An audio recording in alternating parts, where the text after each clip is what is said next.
आदि पुराण का एक श्लोक है, ये में भक्त जना पार्थ नौ में भक्ताश्च ते जना मद्भक्ता नाम च ये भक्ता ते में भक्त तमामता। इसमें भगवान कहते हैं कि जो मेरे भक्त हैं वो वास्तव में मेरे भक्त नहीं हैं, लेकिन जो मेरे भक्त के भक्त हैं वो वास्तव में मेरे भक्त हैं। लोग कहते हैं कि राम से बड़ा राम का दास, राम से बड़ा राम का दास। भगवान भगवत गीता में कहते हैं कि वासुदेव सर्वमिति स महात्मा सुदुर्लभ। जो व्यक्ति ये जान गया कि सभी कारणों के कारण भगवान श्री कृष्ण हैं, ऐसा महात्मा सुदुर्लभ, दुर्लभ ही नहीं सुदुर्लभ। तो प्रश्न ये उठता है कि भाई वो महात्मा है कौन? लेकिन आज होड़ लगी है अपने आप को वही सुदुर्लभ महात्मा के रूप में प्रस्तुत करने की। कह रहे भाई उस सुदुर्लभ महात्मा को आप कहाँ खोज रहे हैं? वो सुदुर्लभ महात्मा जो है वो मैं ही। तो जो वास्तव में जो भक्त हैं, जो संत हैं, जो महात्मा हैं, वो दूसरे भक्तों की महिमा के गुणगान करते हैं, लेकिन अपने आप को कभी भक्त के रूप में प्रस्तुत नहीं करते हैं। लेकिन आज के डेट में, कलयुग में ऐसा देखा जाता है कि खुद को भक्त दिखाने की होड़ लगी है। तो ऐसे भक्तों से बहुत ही विशेष रूप से सावधान रहने की जरूरत है। रामचरितमानस में एक जगह एक प्रसंग आता है उत्तरकांड में। तो उसमें भगवान राम लक्ष्मण जी को बताते हैं कि मोर दास कहाई नर आशा आ करई तो कहूँ कहाँ विश्वास। तो भगवान कहते हैं कि जो व्यक्ति कहता है कि मैं तो राम का दास हूं, तो दास का काम है कि वो मालिक के भरोसे पे रहे। तो उसमें बताते हैं कि मोर दास कहाई नर आशा, कहता है कि मैं भगवान का दास हूं, लेकिन रहता है किसी दूसरे व्यक्ति के भरोसे पे। तो भगवान कहते हैं कि वो तो हमारे ही भरोसे के लायक नहीं, वो हमारा उसके ऊपर विश्वास ही नहीं किया जा सकता है। और जिस व्यक्ति के ऊपर भगवान भरोसा नहीं करते हैं, उस व्यक्ति के ऊपर दुनिया के लोग क्या भरोसा करेंगे? आप भरोसा करके क्या पाएंगे?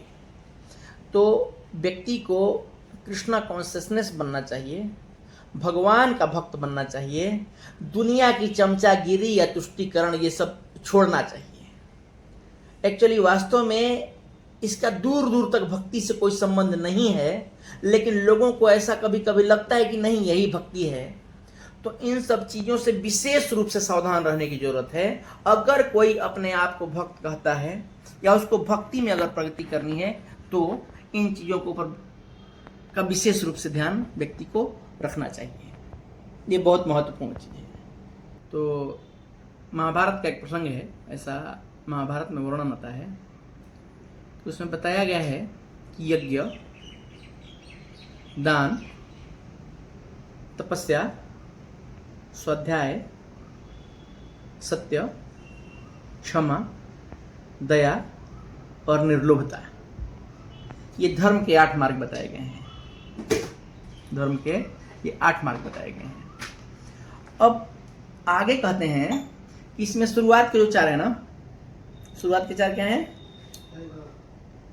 यज्ञ, दान, तपस्या और स्वाध्याय। ये 4 कार्य कोई पाखंडी व्यक्ति भी अपने स्वार्थ सिद्धि के लिए कर सकता है। उदाहरण के लिए हम देख सकते हैं कि कालनेमी वो कोई भक्त नहीं था, लेकिन कर क्या रहा था? बैठ के भगवान का नाम जप कर रहा था। किस लिए कर रहा था?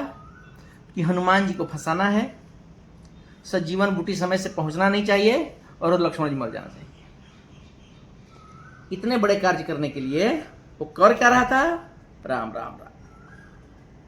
तो उसमें बताते हैं कि ये 4 कार्य जो है ना, वो पाखंडी व्यक्ति भी अपने स्वार्थ सिद्धि के लिए कर सकता है, लेकिन इसके आगे के जो 4 है ना, सबसे पहला सत्य, क्षमा, दया और निर्लोभता, ये 4 चीजें अगर वो वास्तव में साधु नहीं है तो कितना भी प्रयास कर ले, उसके अंदर ये 4 चीजें किसी भी कीमत पे हो नहीं सकती हैं।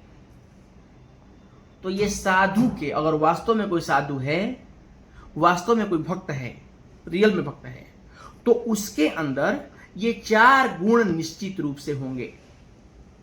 अभी मैं आज ही पढ़ रहा था, परम पूज्य गोपाल कृष्ण महाराज दिल्ली मंदिर में एक बार क्लास दिए थे, तो किसी ने महाराज को प्रश्न किया था कि इस कलयुग के वातावरण में वैष्णव कौन है, ये कैसे समझा जाए।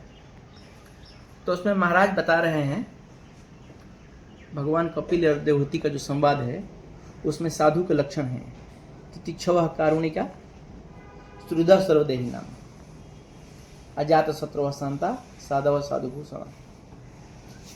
तो उसमें महाराज यही चीज बता रहे थे कि अगर कोई व्यक्ति वास्तव में वैष्णव को पहचानना चाहता है ना, तो उसको पूरा अधिकार है कि उसके कैरेक्टर को देखे। ऐसा नहीं कि लोगों ने प्रचार कर दिया। प्रभुपाद जी कहते हैं, प्रभुपाद जी का मैं एक लेक्चर सुना था, तो उसमें प्रभुपाद जी बताते हैं कि चलता है कि 5 लागे तो भूत भागे। सुने आप लोग?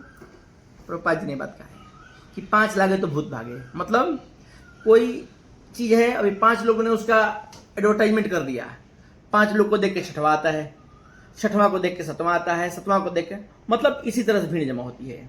लेकिन बुद्धिमानी ये नहीं है कि भीड़ देख के बस भीड़ लगाया जाए। बुद्धिमानी यही है कि उस चीज को परखा जाए। कैसे? शास्त्र पढ़िए, प्रभुपाद जी की पुस्तकें हैं। एक्चुअली ये आज बोकेडेट में ये बहुत गंभीर समस्या है कि लोग इधर उधर से सुनते ज़्यादा हैं और ग्रंथों का पढ़ना बहुत कम हो गया है। तो अगर किसी व्यक्ति को वास्तव में ज्ञान चाहिए, भक्ति करनी है, तो इसको इधर उधर सुनने से ज़्यादा महत्वपूर्ण चीज़ है कि ग्रंथों को पढ़े। शास्त्र प्रमाण है, क्योंकि आज के डेट में आप देखेंगे तो सत्संग के नाम पे बहुत सारी चीजें चल रही हैं जो कि सत्संग का उससे दूर दूर तक कोई लेना देना नहीं है, लेकिन चल रही किसे? सत्संग के नाम पर। तो इन चीज़ों से बचने के लिए सबसे बढ़िया चीज़ है कि प्रभुपाद जी के ग्रंथ हैं, भगवत गीता है, भागवत है, इन ग्रंथों को पढ़ने के लिए समय देना चाहिए। बाकी इधर उधर से सुनने के लिए ज़्यादा प्रयास नहीं करना चाहिए, क्योंकि प्रभुपाद जी ने भागवतम में बहुत जगह पे, कितने जगह पे कहा है कि एक सिद्ध पुरुष से, जो आत्म साक्षात्कारी व्यक्ति है, ऐसे व्यक्ति से भगवत कथा सुननी चाहिए। भगवान की अगर कथा सुननी है तो भक्तों के मुख से सुननी चाहिए। जो भक्त होने का ड्रामा कर रहे हैं, ऐसे लोगों से तो निश्चित रूप से बचना चाहिए। अगर किसी व्यक्ति को भगवत प्राप्ति करनी है, उसके जीवन का लक्ष्य कृष्ण प्रेम प्राप्त करना है, तो नहीं तो अगर उसके जीवन का लक्ष्य कुछ और है तो फिर उसके बारे में नहीं कहा जा सकता। उसके लिए उसकी कोई जरूरत नहीं है, उसके लिए तो फिर बहुत सारे चीजें हैं, वो बहुत कुछ करने के लिए उसके पास है, तो फिर उसके बारे में कुछ नहीं कहा जा सकता है। अरे फिलहाल ठीक है।